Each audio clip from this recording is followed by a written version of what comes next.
Hey everybody, Andres here at Bacon Steel Studio. We've got Chef Craig in the background helping out, and super excited. Today we're making our Puffy Pizza Dough recipe, and we're not using any equipment, nothing, like no scales. We're using cups, which is a no-no. I know I've always praised using a scale because you've got to dial in that recipe. So that's always my recommendation. Today, we're trailblazing. We are going to take a recipe and using a cup only, we're going to figure out how to mix the dough. This recipe is awesome, but it's small. We don't want to scale it up or down for the fear that it might really throw that hydration off. So we're going to make a 2-cup flour dough recipe, which makes about 2 pizzas or 1 really big pizza, however you want to look at it. But again, this is awesome and it's simple and it helps you understand. It's a 24-hour dough. It's great. Let's do this, okay? Dough container, awesome. Love the dough container. I'm using this is a bread flour from Central Milling, okay? And I'm going to take my cup and I'm going to literally just put my scoop in the cup and heaping like this, you can see, right? Heaping cup into my bowl. I'm gonna do 2 of them. Make sure I get them all. That's a little bit too heaping. Here we go. Heaping, right? Right into my bowl. Put my flour away. Now I'm gonna grab my salt.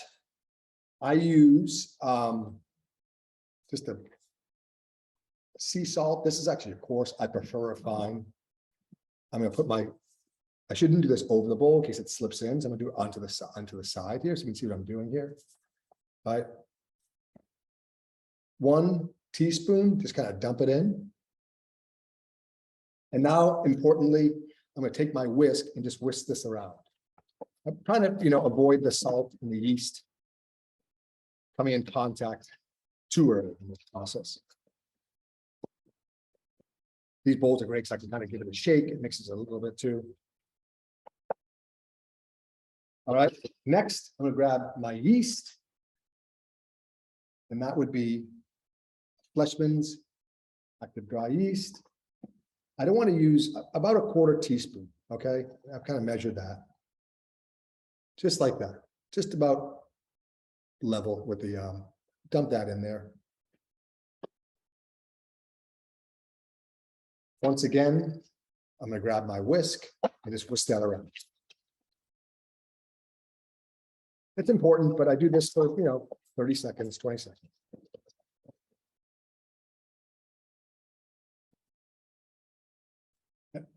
All right, next, I'm going to take water into my same measuring cup, okay? And this is not a liquid cup. This is a cup.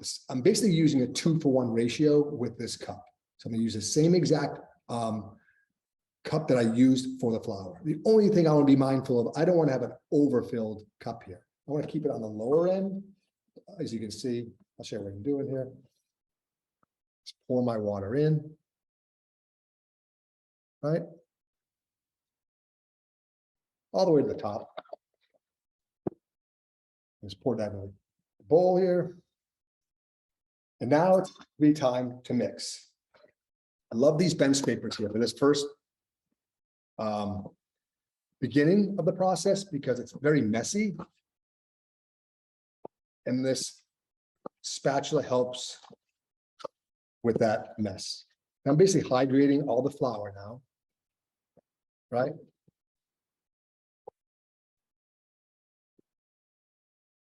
And I do this for, and then when it gets to be kind of starting to form that one big mass. This is so easy, by the way, right? Super easy.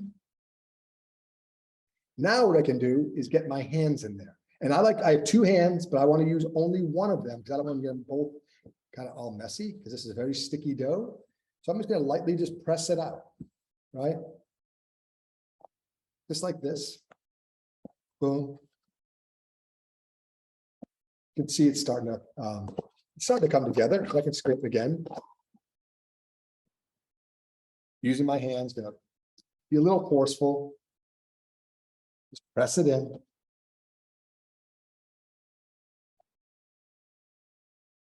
Right? Oh, feels good. It's starting to feel like dough, right? And I might gather up the rest again. Keep pressing, keep pressing. Scrape off the hands. It's sticky, but you notice I've got one dirty hand, one clean hand, right? And if I want, at this point, I can kind of remove it and put it on that. I'm trying to scrape up all the flour here, use all of it. But if I'd like, I can take this out of the container, throw some extra on here, place it right down in front of me. And now I can kind of do a little kneading, just kind of pressing it together, kind of remove all the dry clumps, if you will, right? That formed like one large mass of dough. That's it, right? And now what I can do, because my dough's, and it's starting to get a little sticky, it's starting to really get hydrated, right? Water and the flour. At this point, I've got my mass of dough. Now I can add a little bit of oil into it. We like to do the oil at the end. And I'm just going to kind of give it a, I'm not going to measure this. I guess you could use like a teaspoon, put it in here, just drizzle it on top. And now what I'll do is I'm going to knead that oil right into this mixture, into this big mass. Oil is not necessary, but it makes it kind of, makes a nice, interesting dough because the oil is going to slide inside of all the gluten strands and give this thing a nice little chew when you take a bite into it. But you can see I've got my dough here, right? That's it. Put this back into my container. I'm going to let this container, so you're here. I could clean my container out first, but I'll let my container just like this and leave it out overnight. Tomorrow, when I come back, I'll divide it in half. They'll have fermented for 24 hours, and then I'll make dough balls, which I'll do in a second. Again, once I get this thing mixed, cover it up at room temperature and leave it out for 24 hours. If you're going to go away for a day or two, you know, it's very easy to stick the same container back into the fridge until you come back, up to like 2 or 3 days. But other than that, that's it. It's that simple. And I just grabbed a piece of dough that I had from yesterday's batch, okay? And you can either divide it in half or make one large, making bread or something. But again, I'm just gonna make them in half. These are about 200 and whatever, 225 grams maybe. I'll have to measure that later. Let's go back to the camera as I make a dough ball for you. This is a really important step, the dough ball, okay? Because what we're doing is we're gonna trap all of those gases in the inside of a ball. So and the carbon dioxides and the sugars are gonna all be inside. And now it's gonna help create some flavor, but as it begins to rise in final proof, it's going to expand, okay? Super important. But how we do this is we flour up both the dough and our hands, okay? I coat both sides. And now I might switch the camera angle, but for this one, I'm gonna fold it in half. I think the other camera angle might be better. Let's try it, we'll do both. So I'm gonna fold this in half like this, and then turn my hands. And now this smooth side is facing my chest. This seam side is facing out. And I just kind of pick up each side and press those in again lightly. It's not a stress ball. We want to rip the glutens and then close again. I turn my hands, I grab each side, press and close and turn. Press and close and turn. And I do the same sequence about 15 to 20 times. Each time I do it, it's becoming a more taut ball, right? I'm knocking a little bit of the air out. I'm keeping the smooth side always facing my chest and the seam side out here always away from me.